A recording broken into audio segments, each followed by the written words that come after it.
Hey everyone, I'm David Finz, and on this episode of the Cyber Insurance Imperative, we're taking a look at some important developments affecting federal contractors. You know, the U.S. government is the biggest purchaser of goods and services in the nation. For many businesses, the government is their biggest customer. So when the General Services Administration starts talking tough on cybersecurity, folks need to listen.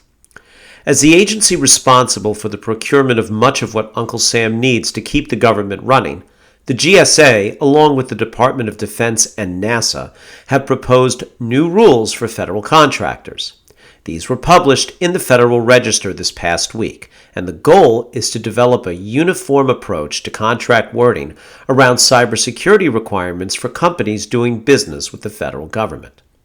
As it stands, agencies are free to develop their own specific requirements, and this approach has proven to be confusing and costly to businesses. So much so that it can actually serve as a disincentive to even bid on a federal contract, and the resulting lack of competition isn't good for American taxpayers.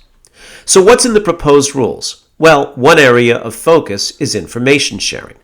Contractors would be expected to work with the Cybersecurity and Infrastructure Security Agency, or CISA, around threat hunting and incident response planning.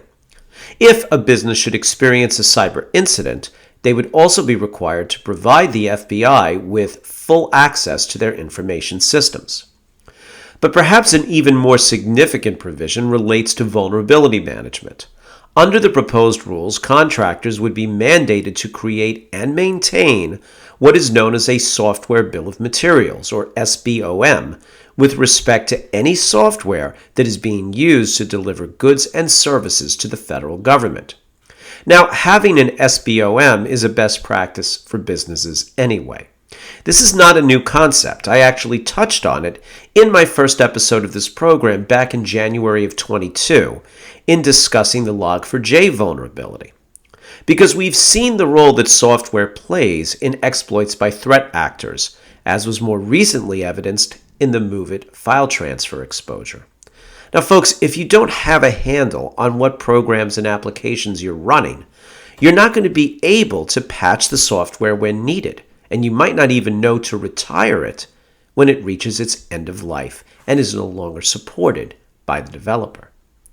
Now, what should you be doing about all of this? Well, for starters, if you're a federal contractor, you should get a hold of a copy of the announcement in the Federal Register, because there's a 60-day comment period for the public to weigh in. If you have trouble locating a copy of this notice, you can DM me on LinkedIn or email me at david.finz@alliant.com, and I'll be happy to send you a copy. More importantly, and this applies regardless of whether you're a federal contractor, you should consider developing an SBOM for your business. If you're looking for a service provider that can help your internal IT team or your managed service provider or virtual CISO with this project, please contact me. Our team of risk consultants here at Alliant are available to get you on the path to better vulnerability management. And remember, if the government is asking these questions, you can bet that your cyber insurance underwriters are paying attention to this area of exposure as well.